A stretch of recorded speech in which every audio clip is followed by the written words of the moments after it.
CBSE class 12 maths हमारा chapter है differential equation और हमारा टॉपिक है वेरिएबल सेपरेबल मेथड।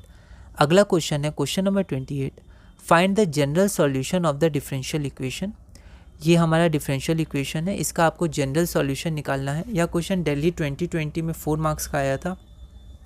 एक बार आप इसे ट्राई करिए, फिर हम आगे बढ़ते हैं। तो सबसे पहले हमने डिफरेंशियल इक्वेशन जो गिवन था उसको यहाँ लिख लिया, ठीक है। उसके बाद dy बाई डी एक्स हमने निकाला, यहाँ पर एलसीएम लिया, तो यहाँ पर हमारा ये इक्वेशन आ गया। अब हम देख सकते हैं कि न्यूमरेटर में y का टर्म है, डिनोमिनेटर में x का टर्म है, तो हम लोग वेरिएबल को सेपरेट कर लेंगे।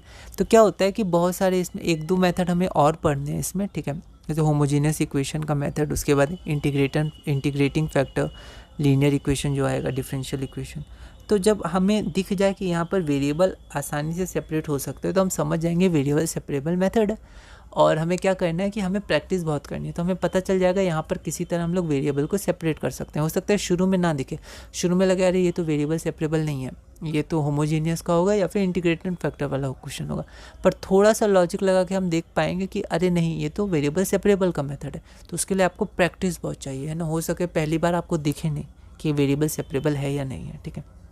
तो अब हम लोग इसको वेरिएबल को सेपरेट कर सकते हैं। तो dy by E to the power y-1 बराबर हो जाएगा dy by d x by x. Integrate कर देंगे, ठीक है। अब यहाँ देखिए, इसको आप इंटीग्रेट कैसे करिएगा तो आप ध्यान रखिएगा, इसको आप ये लिख सकते हैं, ठीक है। इसका एक इंटीग्रेशन चैप्टर में हमने बहुत सारे डिफरेंट टाइप्स के होते हैं, ठीक है। पर कुछ पर्टिकुलर जो क्वेश्चंस होते हैं वो हम लोग ध्यान भी रख सकते हैं, ठीक है। जैसे यहाँ पर है, जैसे 1 by E to the power y-1 है, ठीक है। तो आप इसको इंटीग्रेट कैसे करिएगा, इसको किसको t मानिएगा और कैसे इसको आप सॉल्व करिएगा, तो आप वो देख सकते हैं।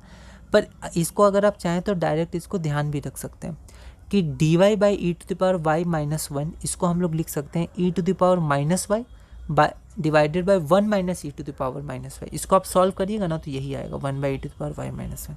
लेकिन इससे क्या होगा, इससे ये होगा कि हम लोग नीचे वाले को t मान सकते हैं, और एक बार हम लोग नीचे वाले को t माने तो इसका डिफ्रेंशिएशन हमें मिल जाएगा, ठीक है। तो इसको इक्वेशन 1 मान लिया। अब इसको हम सॉल्व करते हैं, तो हम लोग इसको t मानेंगे। जैसे ही इसको t मानेंगे तो ऊपर वाला जो हो जाएगा वो हमारा dt हो जाएगा। फिर उसको पुट करेंगे और हमारा log t आ जाएगा, और t की वैल्यू ये हो जाएगी। हमने ब्रैकेट लिया, मॉड नहीं लिया, पिछले क्वेश्चन में मॉड लिया था, प्लस c1। इसको फिर से हम लोग इसमें पुट करेंगे, ये हम लोग ये हमने किया है। तो इसको हम लोग यहाँ पुट करेंगे तो ये हो जाएगा log 1 minus E to the power -y plus c is equal to integration of dx by x, जो कि log x हो जाएगा। तो यहाँ पर हमारा log x प्लस c2 एक कांस्टेंट इनडेफिनिट इंटीग्रल है, तो कांस्टेंट ले लेंगे, ठीक है। फिर log को इधर भेज देंगे, ठीक है, c1 को इधर भेज देंगे। अब ये माइनस में है तो डिवाइड हो जाएगा log की प्रॉपर्टी, और c2 माइनस c1 है। अब हमने देखा है कि जब भी log की इक्वेशन हो तो कांस्टेंट को भी log में लेना है, तो यहाँ पर log c ले लेंगे, c2 माइनस c1। उसके बाद log कैंसिल हो जाएगा, पर हम कैंसिल करके दिखाएंगे नहीं, ठीक है। तो यहाँ पर आपका हो जाएगा 1 minus E to the power -y by x is equal to c constant, और 1 minus E to the power -y is equal to cx। तो यहाँ पर e to the power -y हमारा हो जाएगा 1 माइनस cx। और अब अभी डेफिनेशन हो जाएगी log की, या फिर आप दोनों तरफ log ले लीजिए।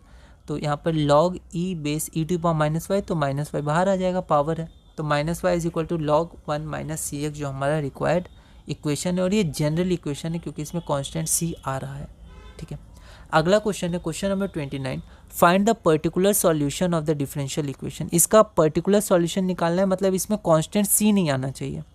तो जब कांस्टेंट c आएगा, इसको हम लोग सॉल्व करेंगे तो पहले c आएगा, फिर हम लोग y equal to 0 x equal to 0 put करके c की वैल्यू निकालेंगे, फिर दोबारा c की वैल्यू इसमें रख लेंगे। हमने क्वेश्चन ऐसा देखा है, ठीक है।